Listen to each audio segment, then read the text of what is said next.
Hi. Uh, as you might have deduced from chapter 2, if you read it along with me or listened to me reading it, it seems like when Mark Twain started writing Huckleberry Finn, he was writing a sequel, a second book to go along with Tom Sawyer, which was a great financial success. Now, Tom Sawyer is a wonderful book and a wonderful evocation of childhood and what it's like to be 12 or 13 years old and whatever. But it's not a masterpiece of American literature in the same way that Huckleberry Finn is. A lot of people think that Huckleberry Finn and Moby Dick are the two great American novels of the, I guess, the 19th century. But in any case,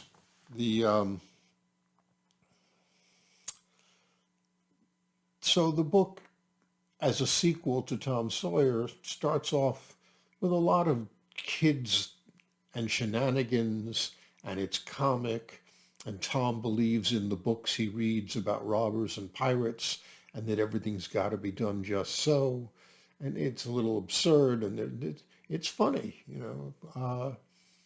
not all of it, depending on your taste, but in any case, to some extent, some of that nonsense will continue for the next chapter or two. It's only when Huck runs off and is joined by Jim, and the two of them start their travels together, that the book becomes the masterpiece it ultimately became. And so chapter 3 is funny, but it is not yet serious, so to speak. Chapter 3, we ambuscade the Arabs. Well, I got a good going over in the morning from old Miss Watson on account of my clothes. But the widow, she didn't scold, but only cleaned off the grease and clay and looked so sorry I thought I would behave a while if I could. Then Miss Watson, she took me in the closet and prayed, but nothing come of it. She told me to pray every day, and whatever I prayed for, I would get it. But it weren't so. I tried it. Once I got a fish line, but no hooks. It weren't any good to me without hooks. I tried for the hooks 3 or 4 times, but somehow I couldn't make it work. By and by, one day I asked Miss Watson to try for me. She said I was a fool. She never told me why, and I couldn't make it out no way. I sat down one time back in the woods and had a long think about it. I says to myself, if a body can get anything they pray for, why don't Deacon Wynn get back the money he lost on pork? Why can't the widow get back her silver snuff box that was stole? Why can't Miss Watson fat up?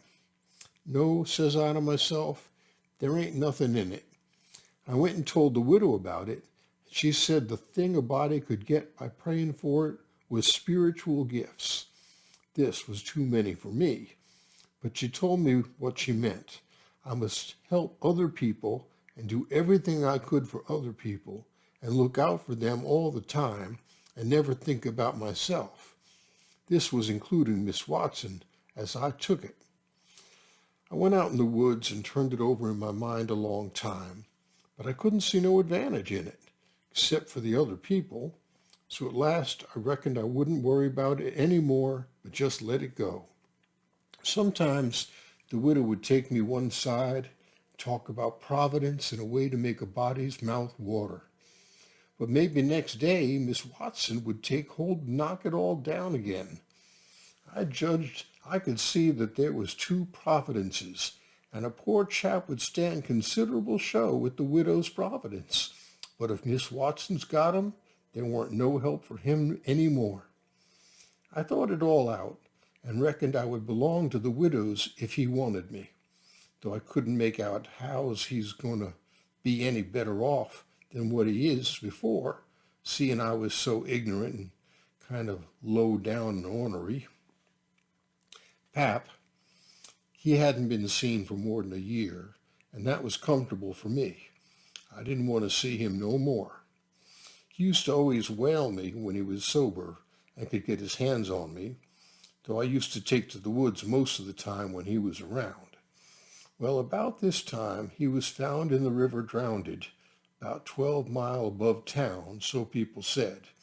They judged it was him anyway, said this drowned man was just his size and was ragged and had uncommon long hair, which was all like Pap, but they couldn't make nothing out of his face because it had been in the water so long, it weren't much like a face at all.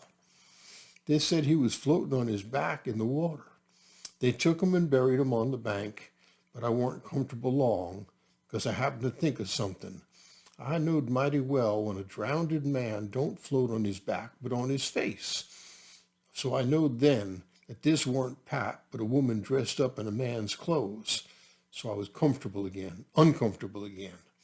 I judged the old man would turn up again by and by, though I wished he wouldn't.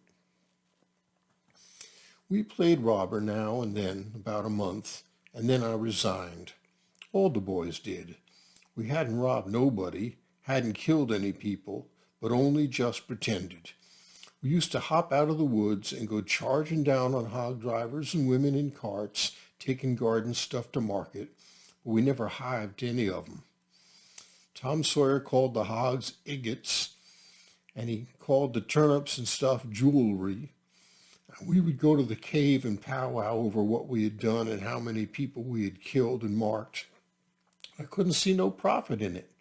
One time, Tom sent a boy to run around the town with a blazing stick, which he called a slogan, which was the sign of the gang to get together. And then he said he'd got secret news by his spies that next day a whole parcel of Spanish merchants and rich Arabs was going to camp in Cave Hollow with 200 elephants and 600 camels and over 1,000 Sumter mules, all loaded down with diamonds, and they didn't have only a guard of 400 soldiers, and so we would lay an ambuscade, as he called it, and kill the lot and scoop the things. He said we must slick up our swords and guns and get ready.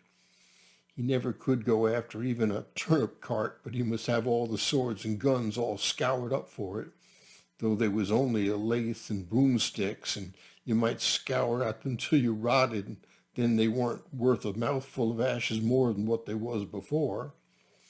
I didn't believe we could lick such a crowd of Spaniards and Arabs, but I wanted to see the camels and elephants, so I was on hand next day, Saturday, in the ambuscade. And when we got the word, we rushed out of the woods and down the hill. But there weren't no Spaniards and Arabs, and there weren't no camels nor no elephants. It weren't anything but a Sunday school picnic, and only a primer class at that. We busted it up and chased the children up the hollow. We never got anything but some doughnuts and jam, though Ben Rogers got a rag doll and Joe Harper got a hymn book and a tract. And then the teacher charged in and made us drop everything and cut. I didn't see no diamonds, and I told Tom Sawyer so. He said there was loads of them there anyway, and he said there was Arabs there too, and elephants and things. I said, why couldn't we see them then? He said if I weren't so ignorant, but had read a book called Don Quixote, I would know without asking. He said it was all done by enchantment. He said there was hundreds of soldiers there, and elephants and treasure and so on, but we had enemies which he called magicians, and they had turned the whole thing into an infant Sunday school just out of spite. I said, all right. And the thing for us to do was to go for the magicians. Tom Sawyer said I was a numbskull. Why, says he, a numbskull could call up a lot of genies and they would hash you up like nothing before you could say Jack Robinson. They are as tall as a tree and as big around as a church. Well, I says, suppose we got some genies to help us. Can't we lick the other crowd then? How are you going to get them? I don't know. How do they get them? Why, they rub an old tin lamp or an iron ring, and then the genies come tearing in with the thunder and lightning and ripping around and the smoke a-rolling, and everything they're told to do, they up and do it. They don't think nothing of pulling a shot tower up by the roots and pelting a Sunday school superintendent over the head with it, or any other man. Who makes them tear around so? Why, whoever rubs the lamp or the ring. They belong to whoever rubs the lamp or the ring, and they got to do whatever he says. If he tells them to build a palace 40 miles long out of diamonds and fill it full of chewing gum, or whatever you want, and fetch an emperor's daughter from China for you to marry, they've got to do it. And they've got to do it before sunup next morning, too. And more, they've got to waltz that palace around over the country wherever you want it. You understand? Well, says I think they were a pack of flatheads for not keeping the palace themselves instead of fooling them away like that. And what's more, if I was one of them, I would see a man in Jericho before I would drop my business and come to him for rubbing of an old tin lamp. How you talk, Huck Finn. Why, you'd have to come when he rubbed it, whether you wanted to or not. What? And I as high as a tree and big as a church? All right then, I would come, but I lay I'd make that man climb the highest tree there was in the country. Shucks, ain't no use to talk to you, Huck Finn. You don't seem to know anything, somehow, perfect saphead. I thought all this over for 2 or 3 days. Then I reckoned I would see if there was anything to it. I got an old tin lamp and an iron ring and went out in the woods and rubbed till I sweat like an Injun, calculating to build a palace and sell it. But it weren't no use. None of the genies come. So then I judged all that stuff was only just one of Tom Sawyer's lies. I reckon he believed in the Arabs and the elephants, but as for me, I think different. It had all the marks of a Sunday school.